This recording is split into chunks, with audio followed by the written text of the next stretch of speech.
Sejam todas bem-vindas e bem-vindos a esta celebração da Semana Nacional da UASE.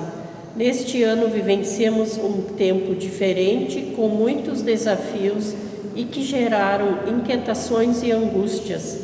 Como UASE, tivemos que suspender o encontrar-se, mas sempre mantivemos o sentimento de comunhão, também com criatividade no servir e no dar testemunho no tempo presente. Nos alegramos em celebrar na certeza de estarmos em comunhão com muitas irmãs através desta celebração, mas especialmente em comunhão com o nosso Deus Todo-Poderoso. Assim, animadas e animados pelo Espírito Santo, celebramos, e a palavra que nos une está registrada no Evangelho de João, capítulo 15, versículo 16, lema da nossa igreja neste ano, e diz o seguinte: Jesus Cristo diz: eu escolhi vocês para que deem fruto. Que esta palavra de Jesus seja alimento para nosso pensar e agir. Abençoada celebração a todos, a todas e todos nós.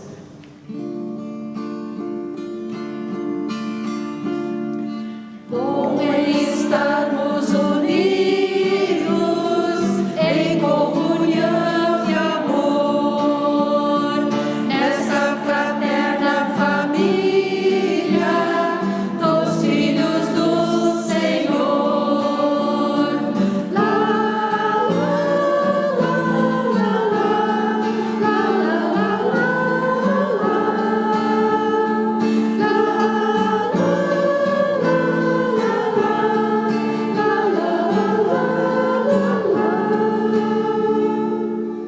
Quem esconde os seus pecados não prospera, mas quem os confessa e os abandona encontra misericórdia.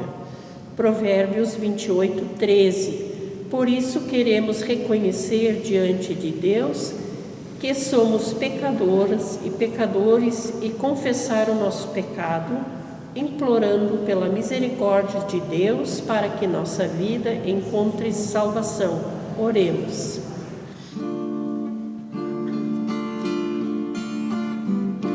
ouve, Senhor, eu estou clamando, tem piedade de mim e me responde.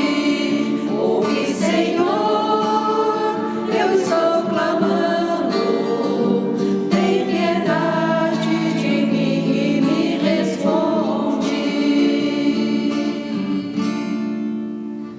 Deus de misericórdia, nesta celebração, lembramos com alegria das sementes do Evangelho que recebemos abundantemente de Ti, mas que nem sempre semeamos incondicionalmente na vida do nosso próximo. Temos sido fracas e fracos na fé ao escolhermos o solo aonde lançar a Tua palavra. Pré-julgamos para ver quem merece ou não a nossa ajuda e, por causa disso, muitas vezes deixamos de anunciar e praticar o Teu amor. Por isso pedimos-te perdão.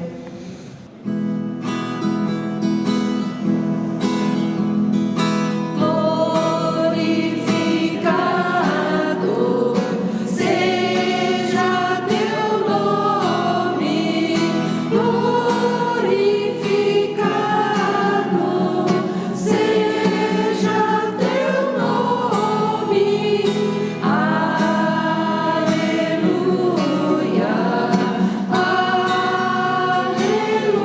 aleluia, aleluia, glória a Jesus. Tua palavra nos convoca a produzirmos bons frutos, mas confessamos que somos impedidos de fazê-lo por causa de nosso egoísmo, ganância, injustiça, intolerâncias, extremismos, vaidades, mágoas e preconceitos. Perdoa-nos por isso e ajuda-nos a superar esses nossos limites e a prosperar na promoção da vida plena para todas as pessoas. Por isso, pedimos-te perdão.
Deus da justiça, reconhecemos que pecamos constantemente contra Ti e contra o nosso próximo, em palavras, pensamentos e ações.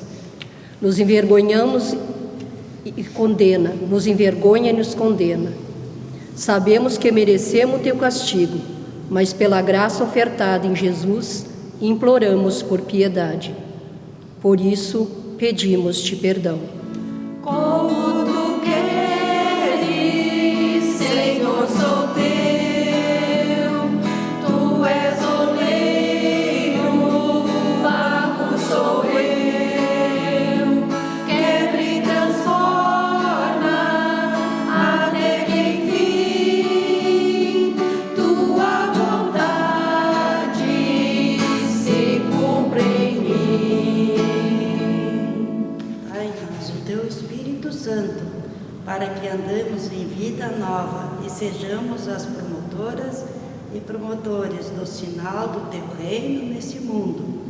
Que a nossa vida seja uma colheita farta de bons frutos no agir do Espírito Santo, produzindo a verdade, a justiça, a bondade, a pureza e a misericórdia, o perdão e a reconciliação por Jesus Cristo, nosso Senhor e Salvador. Amém. Aleluia, aleluia, aleluia, aleluia, aleluia, aleluia, aleluia, aleluia.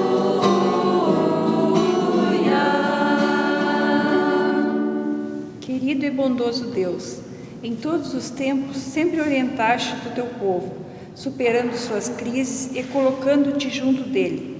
Hoje nós também precisamos de tua presença, orientação e sabedoria.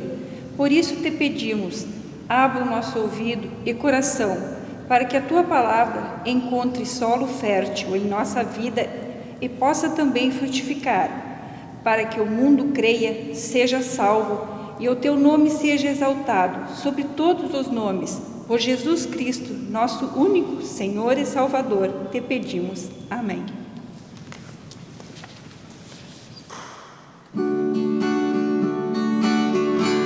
Senhor, se tu me chamas, eu quero te ouvir. Se queres que eu te siga, respondo, eis-me aqui.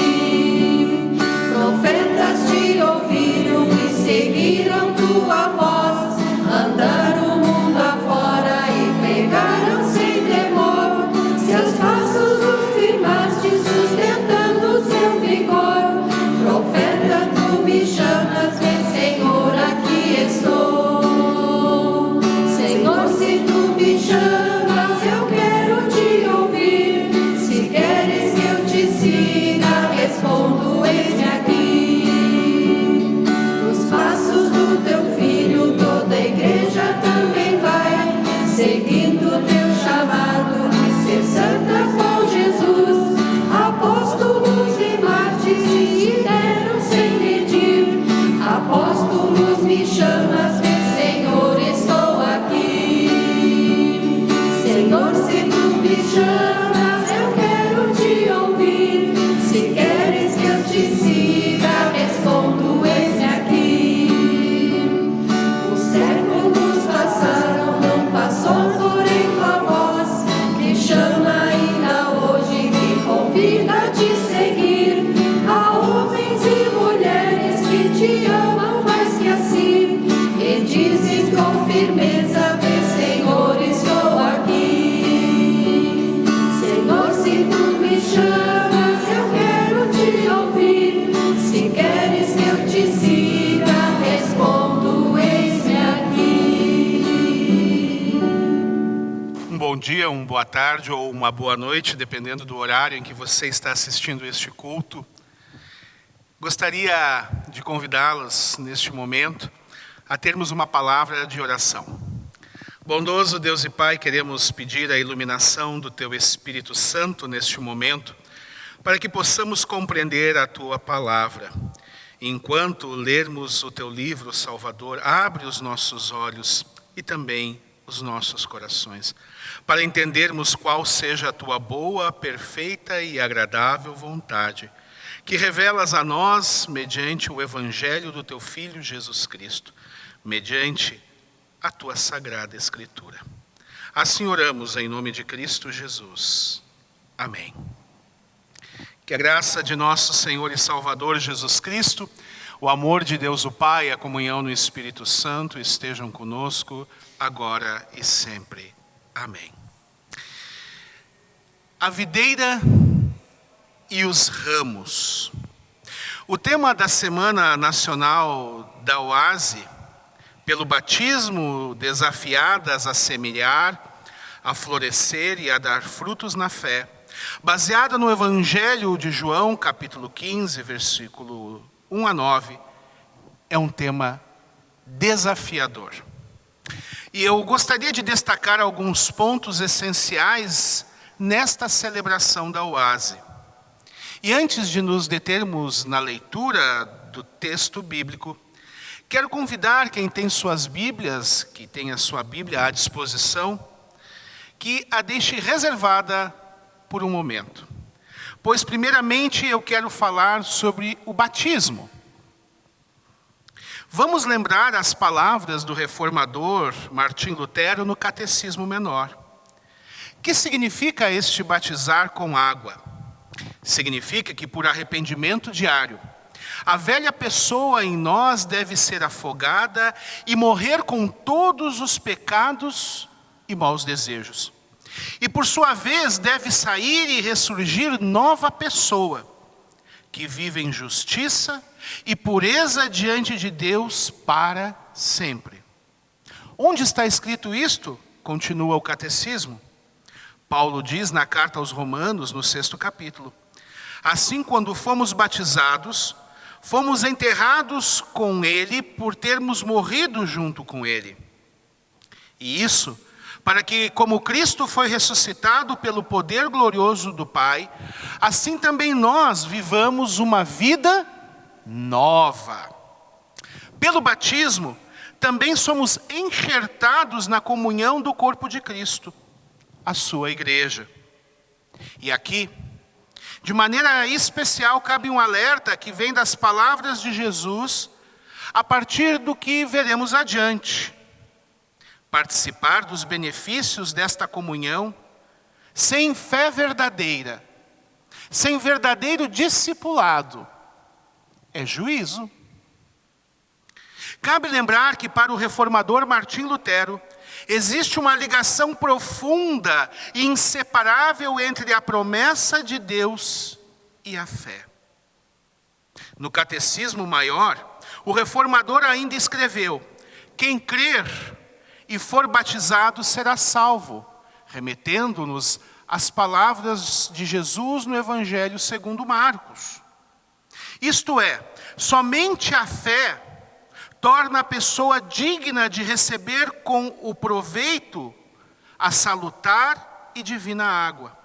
Pois já que isso é oferecido e prometido aqui nas palavras água e com a água, não pode ser recebido de outro modo, senão o de crê-lo de coração.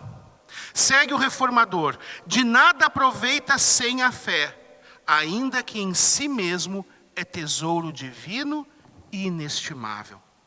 Por isso é coisa certa: o que não é por fé, diz Lutero, nada contribui, nada recebe. Afinal, o que o reformador quer nos dizer aqui?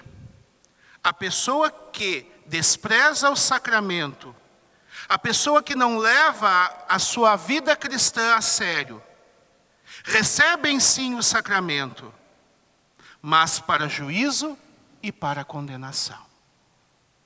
Muito importante. E agora, pegue a sua Bíblia. Uma vez emoldurado para nós o que é batismo dentro da nossa fé luterana, quero convidá-los a abrirem em João, capítulo 15, versículo 1 a 9. João 15, 1 a 9.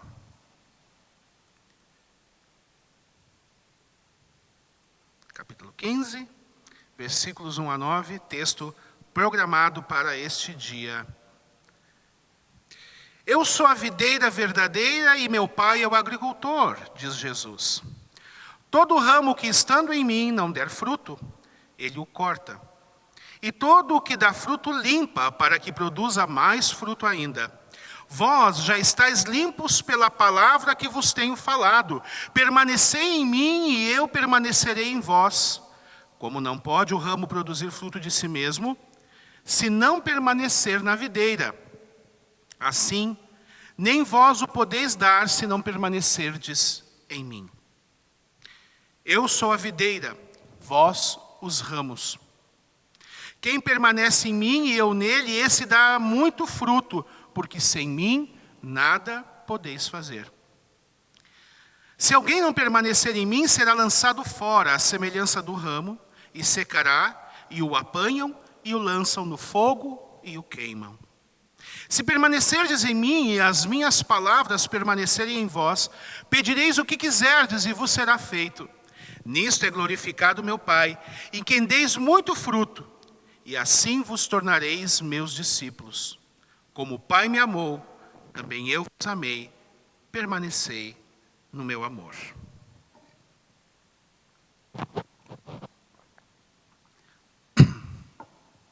Perdão, em João 15, 1-9, nós estamos diante do discurso de despedida de Jesus que segue. Ele já começara antes. É um discurso de despedida que o Senhor dirige aos seus discípulos antes de abraçar a cruz. Num contexto mais amplo, os versículos 1 e 8 e 9 a 16 são interrelacionados. Ambos blocos, o bloco maior do que lemos ainda, falam de permanecer. O primeiro bloco fala-nos de permanecer em Jesus, a videira. O segundo bloco, de 9 a 16, fala-nos de permanecer no amor de Jesus. O objetivo da permanência do discípulo, revelada nesses blocos, é a fecundidade, é dar fruto. E esta fecundidade está relacionada intimamente à oração. A videira, na Bíblia, no Antigo Testamento, era um símbolo do povo de Israel. E agora Jesus se revela como a videira verdadeira, o Israel espiritual de Deus que veio ao mundo. Juntamente com ele, revelam-se também aqueles que estão enxertados nele. Jesus está dizendo que ele é o Israel verdadeiro. E agora de todas as tribos, povos e raças, aqueles que Deus de antemão já escolheu irão ser enxertados em Jesus e formarão o povo de Deus. Não mais restrito a uma localidade geográfica, não mais restrito agora a uma etnia específica. O povo de Deus agora é todo aquele que crê em todo lugar. Aqueles que adorarão ao Pai em espírito e em verdade. Há muitos aspectos importantes nessa passagem das Sagradas Escrituras.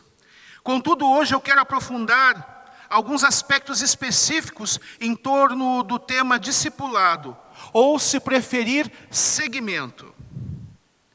Vamos ver 3 aspectos: permanência, fé e fruto. Permanência e fé, o primeiro bloco. Eu sou a videira, vós os ramos ou varas, conforme algumas traduções. Quem está em mim e eu nele, esse dá muito fruto, porque sem mim nada podeis fazer. Se alguém não estiver em mim, será lançado fora como a vara, e secará, e os colhem e lançam no fogo, e ardem. Aqui Jesus nos revela uma verdade que necessita ser levada muito a sério. Ele faz um contraponto entre os ramos ou varas frutíferas e os ramos ou varas infrutíferas. A lição é direta e objetiva. Ou a pessoa permanece na videira e é um ramo que produz fruto, ou como ramo infrutífero, ela será arremessada para fora e será queimada. Vejam, no capítulo 2, versículos 23 a 25 do mesmo evangelho, João adverte-nos: estando Jesus em Jerusalém pela Páscoa, durante a festa, muitos, vendo os sinais que fazia, creram no seu nome, ou seja, creram em Jesus. Mas, notem bem, diz a palavra de Deus, mas o mesmo Jesus não confiava neles, porque a todos conhecia, e não necessitava de que alguém testificasse do homem, porque ele bem sabia o que havia no homem. Ou seja, Jesus enxergava as pessoas como sendo transparentes. Jesus enxergava os corações, ele conhecia a natureza humana. O Evangelho de João, portanto, nos revela que existe uma fé em Jesus, ou uma crença que é superficial, transitória, que pode ser baseada unicamente em milagres, como no caso ali do capítulo 2. As pessoas diziam que criam no seu nome porque viam aqueles milagres. Mas esta fé não é fundamentada na confiança em quem Jesus realmente é. Essa distinção separa os verdadeiros discípulos dos falsos discípulos. Pessoas como essas estão de alguma forma conectadas ou unidas a Jesus, o bastante para que elas possam ser chamadas até mesmo de discípulos. Ainda assim, não são discípulos verdadeiros. Lembram? Quando o discurso de Jesus se tornou mais duro, o que aconteceu com as multidões? Multidões que se autodenominavam com certeza discípulos do Mestre, do Senhor, o abandonaram. Esta é uma fé falsa, instável, porque ela se baseia nos anseios humanos, se baseia naquilo que Deus pode dar em Cristo Jesus e não em quem Deus é e se revela através de Cristo Jesus. É uma fé por interesses. Já contara outra vez essa história, mas cabe repetir. Eu tenho uma filha de 4 anos. E em determinado momento ela começou a chantagear. Se tu não me deres aquilo que eu quero, eu não vou te amar mais. Assim é a fé falsa. Ela se baseia nos benefícios que pode receber, nos desejos do seu coração satisfeitos. Ela não se deleita, não se alegra na pessoa do Redentor, mas somente nos benefícios que pode obter neste relacionamento. Esta fé não se sustenta, é instável. Contudo, a perseverança, a permanência é a marca ou sinal da verdadeira fé. Jesus já deixara claro, como vimos no capítulo 8, 31. Se vós permanecerdes na minha palavra, verdadeiramente sereis meus discípulos. Existem então 2 tipos de fé: a volúvel, a inconstante, e a salvífica, baseada no permanecer em Jesus.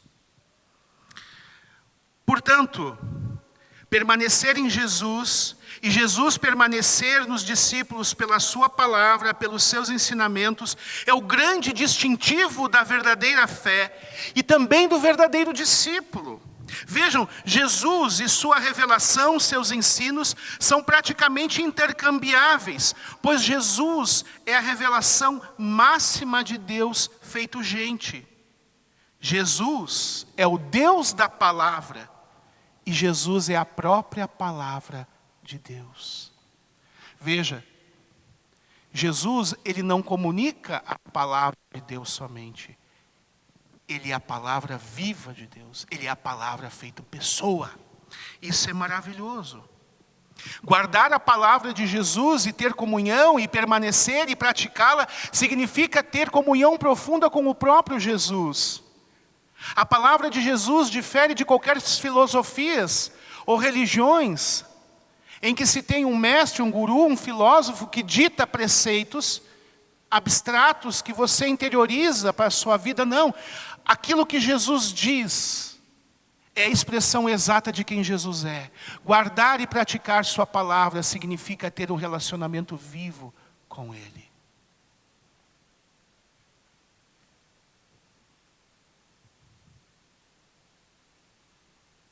Repito, Jesus é o Deus da palavra. E a própria palavra de Deus, o Verbo. É assim que inicia o Evangelho de João. No princípio era o Verbo, e o Verbo estava com Deus, e o Verbo era Deus. E adiante João diz, e o Verbo se fez carne e habitou entre nós. Ainda Hebreus, no seu primeiro capítulo, no início da carta, nos relata que Deus falou de diversas maneiras aos pais, através dos profetas, mas agora Ele nos fala diretamente pelo Filho, que é a expressão exata do seu ser. O Filho que é a imagem do Deus invisível. O Filho que comunica as verdades que estão no coração da divindade, da Trindade.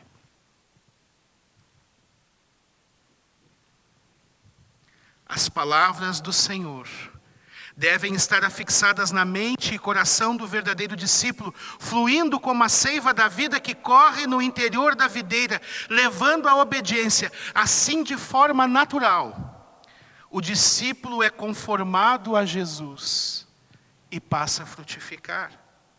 O discípulo verdadeiramente obediente mostra-se também ativo em oração, uma vez que tudo o que ele pede se conforma à vontade de Deus. Como assim? Quando eu era criança, eu lembro, a minha avó, que era uma pessoa muito crente no Senhor Jesus, tinha no armário, onde ela guardava o café solúvel, o açúcar e as coisas de café, um xerox envelhecido e colado com durex que dizia o seguinte: a oração não muda a Deus, mas transforma a minha vida. O verdadeiro cristão, aquele que está enxertado na videira, que tem um relacionamento profundo com a viva palavra do Deus vivo, revelada em seu Filho Jesus Cristo, esse agora começa a orar a maneira que o seu Senhor também orou. Seja feita a tua vontade. Seja como tu queres. A oração muda a nossa vida na medida em que a conforma à vontade de Deus. E não haverá desejo maior no coração do cristão, enxertado na videira que é Jesus Cristo, do que deixar toda a seiva da vida que corre pelo tronco dessa bendita videira, vivificá-lo também. E aí ele vai orar: Senhor, poda aquilo na minha vida que te desagrada. Transforma os meus sentimentos, muda os meus afetos. Que o meu coração não queira outra coisa desta vida, a não ser se alegrar plenamente em Ti. Buscar o Teu reino em primeiro lugar e a Sua justiça. E Te honrar todos os dias e Te glorificar.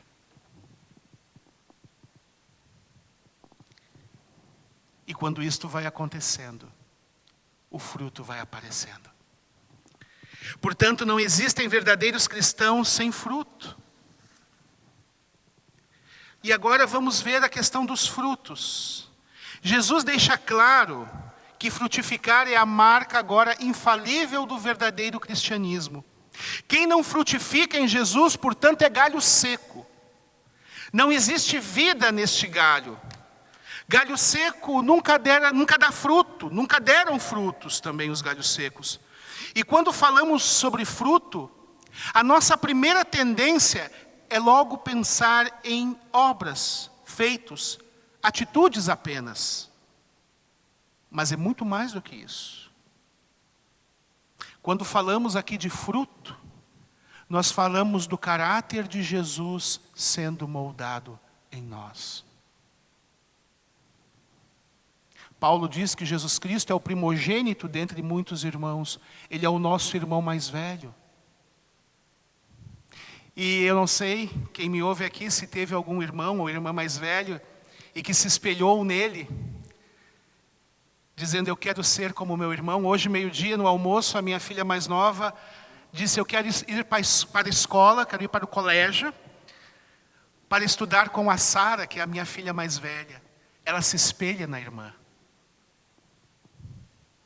Frutificar é desejar que o caráter de Cristo seja moldado em nós pelo Espírito do Pai e do Filho que agora em nós habita, uma vez enxertados na videira.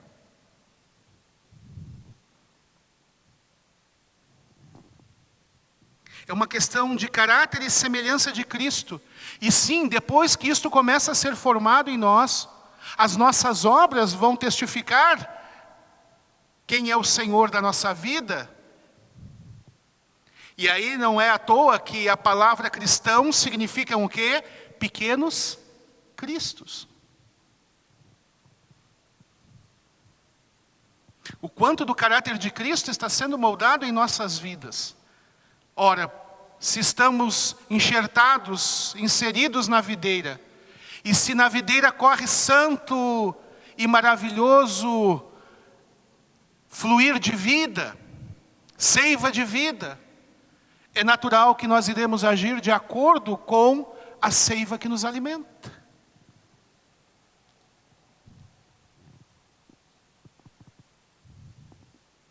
A permanência em Jesus e em sua palavra nos molda conforme o seu caráter.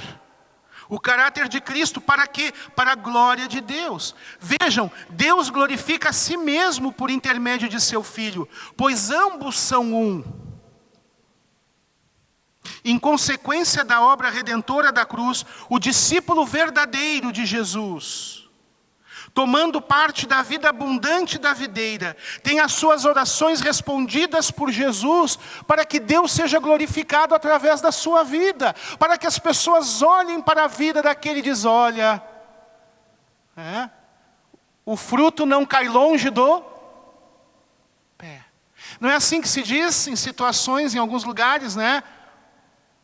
Quando alguém puxa os seus familiares, o fruto não cai longe do pé da árvore.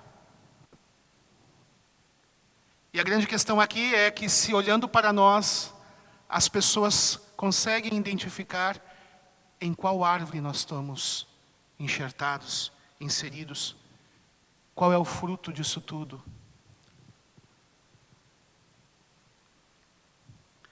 Oramos para que a nova vida em Cristo frutifique em nós. Através de vidas transformadas pela cruz do Filho e unidos a Ele em obediência, o Pai é glorificado. E Paulo resume bem essa realidade ao escrever aos Coríntios, em 1 Coríntios 10:31, ele diz: portanto, quer comais, quer bebais, ou façais com outra coisa qualquer, fazei tudo para a glória de Deus. Se Paulo diz que as coisas mais elementares, das quais nós não podemos abrir mão, que é comer e beber, devem ser feitas para que Deus seja glorificado, imagine o resto. Qual foi a última vez que você tomou um copo de água para a glória de Deus? Qual foi a última vez que você comeu uma comida gostosa para a glória de Deus? Agora, se olharmos esse texto, ele diz: todo ramo que estando em mim não der fruto, ele o corta. O que Jesus quer dizer? A ausência de fruto é prenúncio de juízo. E esse juízo é representado pelo fogo. Por quê? Por que é feito isso com aquele que não produz fruto? Porque o galho que não produz fruto tira a glória devida a Deus. Quem não vive para a glória de Deus, vive para a sua própria glória. E quem vive para a sua própria glória, ainda está com o coração seduzido pelo discurso da serpente em Gênesis 3. O que a serpente promete ao ser humano em Gênesis 3? Vocês serão como Deus. E se eu busco a minha própria glória, eu vivo para mim mesmo, e eu me torno Deus para mim mesmo, e não vivo para Deus. há aqui uma grave advertência de Jesus. Olhemos para a igreja nesse momento como um vinhedo. E dentro desse vinhedo existem alguns que parecem com galhos. Agem como galhos de maneira superficial. Mas quando você realmente olha para eles, são infrutíferos, são incrédulos, não são ligados à videira, estão secos. Mesmo tomando parte dos benefícios do povo de Deus, mesmo sendo batizados.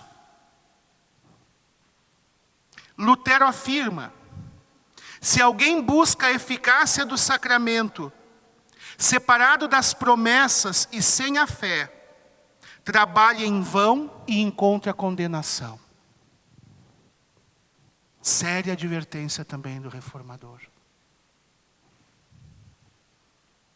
Estes serão julgados, eles serão arrancados, eles serão condenados, eles serão lançados ao inferno.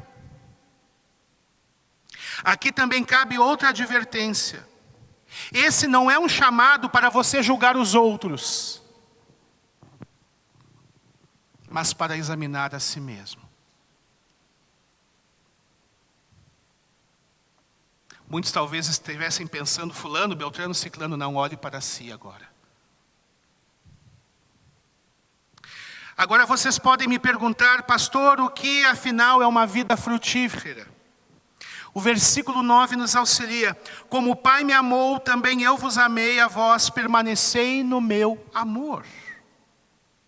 O relacionamento entre o Pai e o Filho é o modelo do relacionamento entre Jesus e os seus discípulos. Isso está patente, está claro em todo o Evangelho de João de maneira magnífica.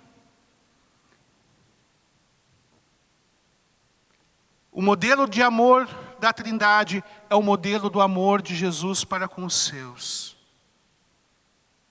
E por meio do Filho, o Pai também nos ama. João 3,16, porque Deus amou o mundo de tal maneira que deu o seu único Filho unigênito, para que todo aquele que nele crê não pereça, mas tenha a vida eterna. O Pai nos ama e revela esse amor no Filho para conosco, para com os seus. Permanecemos no amor de Jesus da mesma forma que Ele permaneceu no amor do Pai pela obediência. No versículo 29 do mesmo capítulo 15, nós lemos Jesus dizendo: e aquele que me enviou, ou seja, o Pai, está comigo. O Pai não me tem deixado só, porque eu faço sempre o que lhe agrada. Lembram da oração que vimos há pouco? Pai, seja feita a tua vontade. O Filho sempre fez a vontade do Pai, porque a vontade do Pai era a vontade também do Filho.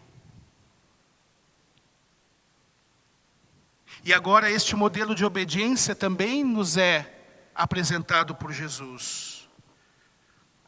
Mas veja, amar a Deus e obedecê-lo, esta realidade só é possível porque a graça da cruz opera mediante o Espírito Santo na vida dos discípulos verdadeiros. Não é uma obra nossa, do homem natural, é uma obra sobrenatural.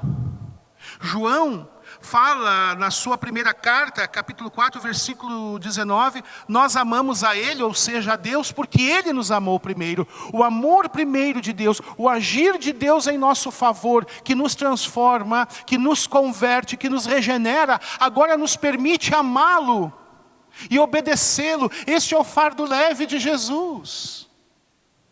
Não é legalismo, é alegria. Servir e amar ao Senhor. Agora vocês podem me perguntar, como essa realidade se manifesta praticamente em minha vida?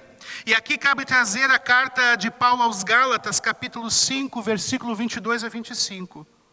Gálatas 5, 22 a 25. Ali Paulo diz: mas o fruto do Espírito é amor, alegria, paz, paciência, benignidade, bondade, fé, mansidão, autocontrole. Contra estas coisas não há lei, E os que são de Cristo crucificaram a carne com as suas paixões e concupiscências. Se vivemos em espírito, andemos também em espírito. Vejam, Paulo aqui contrapõe as obras da carne e o fruto do espírito. Há uma diferença interessante entre obra e fruto. Obra aponta para feitos humanos, tem caráter instantâneo, pois o ser humano, depois da queda, já nasce com a sua despensa cheias de obras malignas e pecadoras, obras perversas, mas o fruto não. Gente, uma árvore não produz fruto da noite para o dia. Há todo um processo que envolve sol, chuva, adubo, poda, saúde das folhas, dentre outros fatores. Por fim, como consequência de todo esse cuidado, haverá o quê? O fruto. Para produzir o fruto do Espírito, que é o amor, demanda um processo contínuo de crescimento espiritual, expressado pelo termo andar no Espírito. O fruto do Espírito é o produto normal e espontâneo de todo crente guiado pelo Espírito Santo e verdadeiramente enxertado em Cristo. Vejam, Paulo não fala de frutos, como alguns dizem, mas é fruto no singular. São várias virtudes que fazem parte de uma única coisa, como gomos de uma bergamota. Imagine uma bergamota, mexerica, tangerina, conforme o lugar do Brasil em que você está me ouvindo aqui. O fruto do Espírito é um amor. O amor é o fruto do Espírito, porque o amor é o cumprimento da lei. Então, o amor é o fruto do Espírito. Ele é produzido quando andamos no Espírito, ou seja, quando permanecemos em Cristo e as palavras de Cristo permanecem ativas em nós. Mas agora vocês podem perguntar, mas se o fruto do Espírito é amor, o que seriam as outras virtudes que Paulo cita? Gravem bem isso. Elas são o modo como o amor se manifesta na vida do cristão, sendo, portanto, o cumprimento da lei de Deus. O amor é o fruto do Espírito. E as virtudes que Paulo cita são o amor sendo colocado em prática.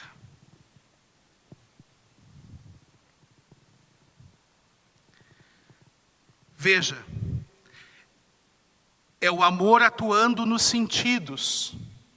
Alegria e paz é o amor de Deus atuando nos nossos sentidos. Alegria no Senhor, plenitude na presença e na comunhão com Deus, e paz porque fomos reconciliados com Deus mediante Jesus Cristo. Éramos inimigos e em Cristo temos os nossos pecados perdoados e Ele nos imputa, Ele nos coloca sobre nós a sua justiça.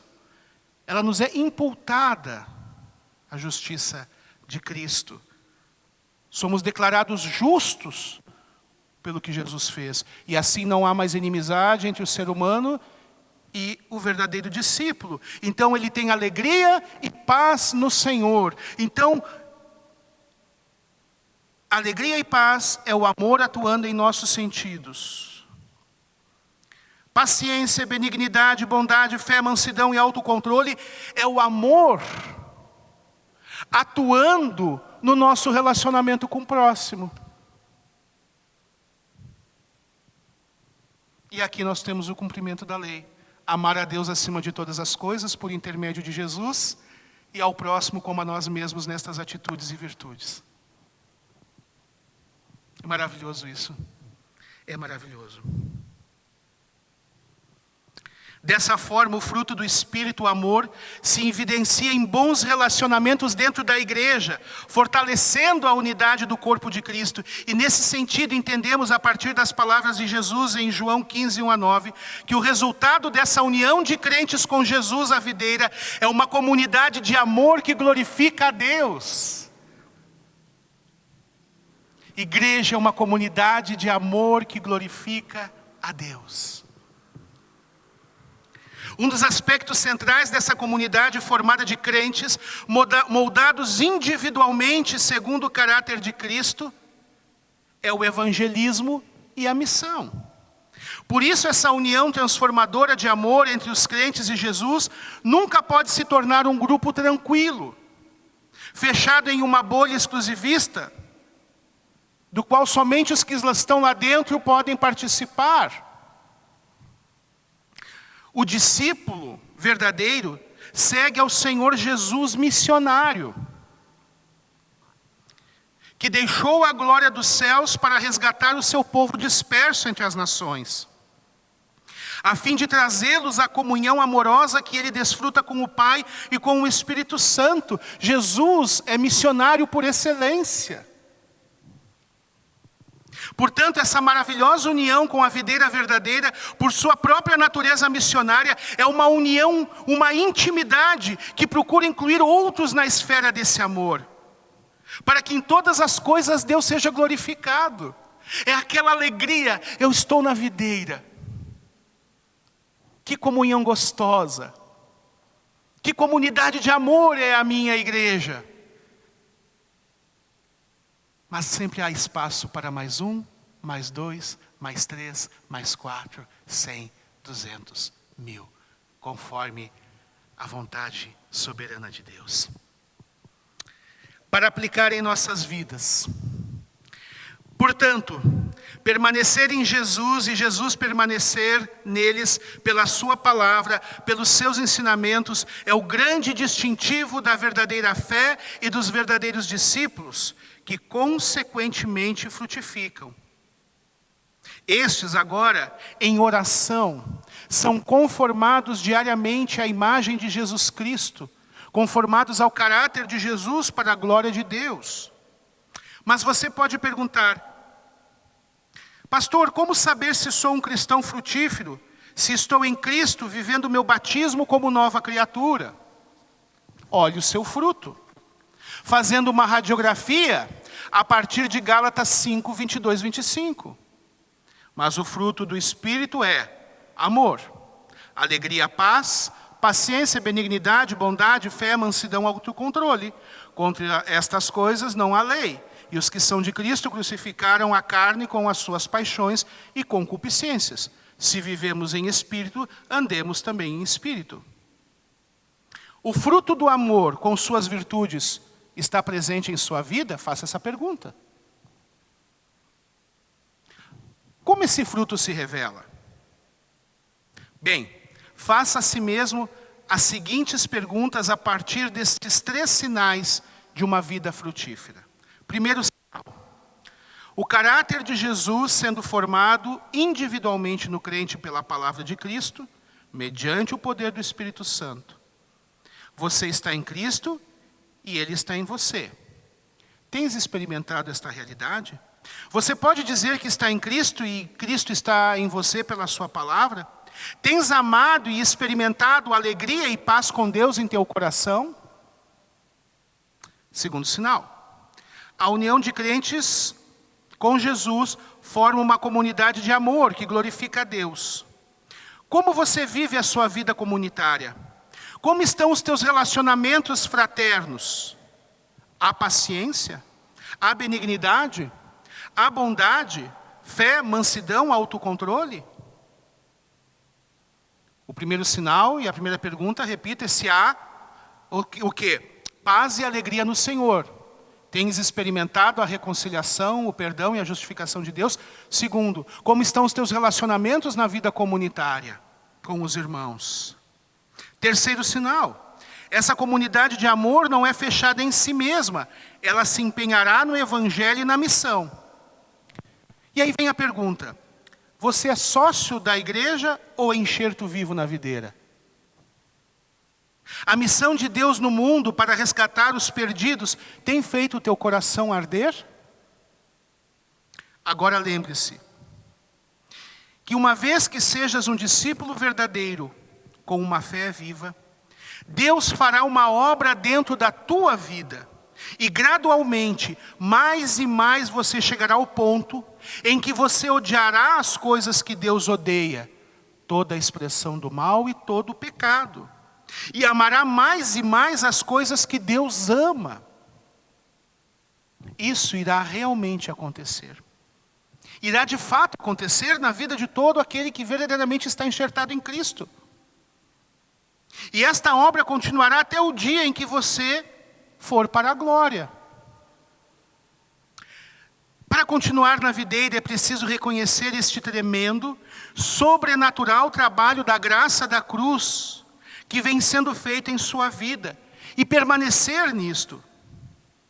Viver na realidade de que você se tornou unido a Jesus Cristo.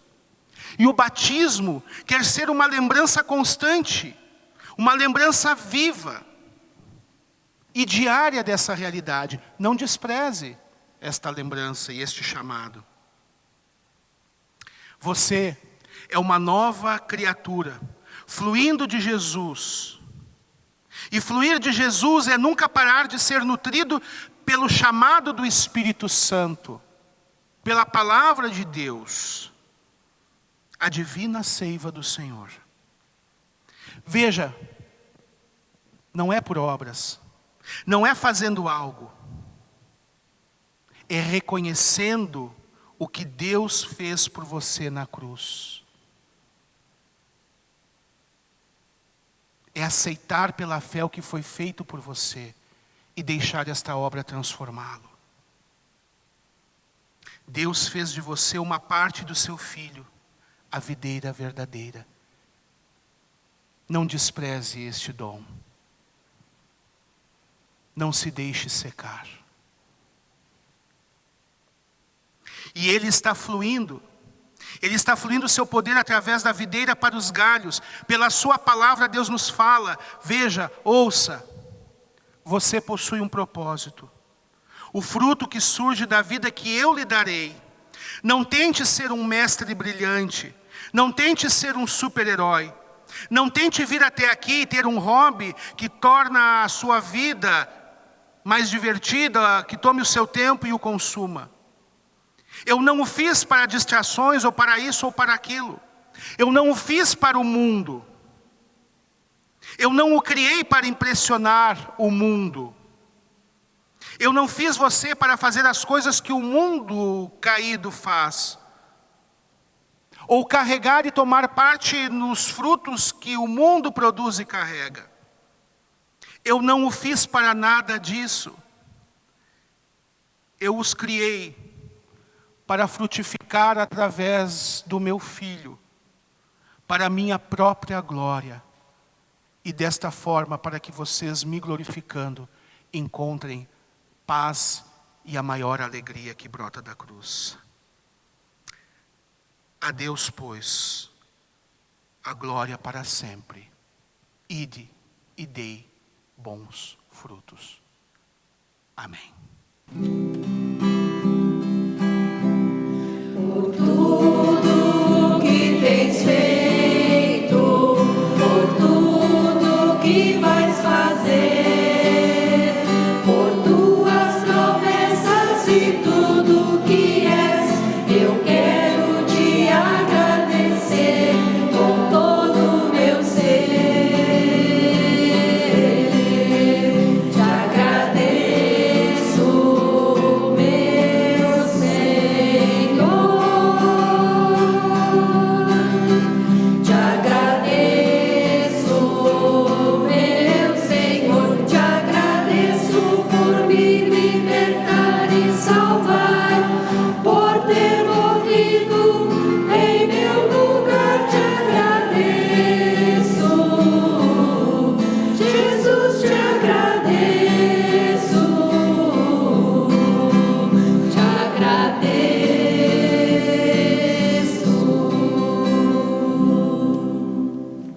Querido e amado e bondoso Deus, nós queremos chegar na Tua presença agora, Senhor, para Te agradecer por esse momento tão maravilhoso, Senhor, em que Tu estivesse do nosso lado, Senhor, nos dando força, nos guardando, Senhor. Nós Te agradecemos por esse momento, Senhor. Te agradecemos também porque Tu tens sido o nosso refúgio e a nossa fortaleza nesses momentos difíceis, Senhor, que estamos passando. Entregamos tudo isso nas Tuas mãos, Senhor. Na certeza da Tua grandiosidade, Senhor, do Teu poder, nós entregamos o restante dessa tarde em Tuas mãos. E Te pedimos, Senhor, que Tu nos guie para nossas casas agora, Senhor, e nos leve em segurança, Pai. Entregamos também nas Tuas mãos tudo que foi pensado nesse momento aqui, Senhor. Em agradecimentos, em pensamentos das irmãs em Cristo, eu entrego, Senhor, nas Tuas mãos, na oração que Tu nos ensinaste, dizendo: Pai nosso que estás no céu, santificado seja o Teu nome. Venha o Teu reino, seja feita a Tua vontade, assim na terra como no céu. O pão nosso de cada dia nos dá hoje, e perdoa-nos as nossas dívidas, assim como nós também perdoamos aos nossos devedores. E não nos deixes cair em tentação, mas livra-nos do mal, pois Teu é o reino, o poder e a glória, para sempre. Amém.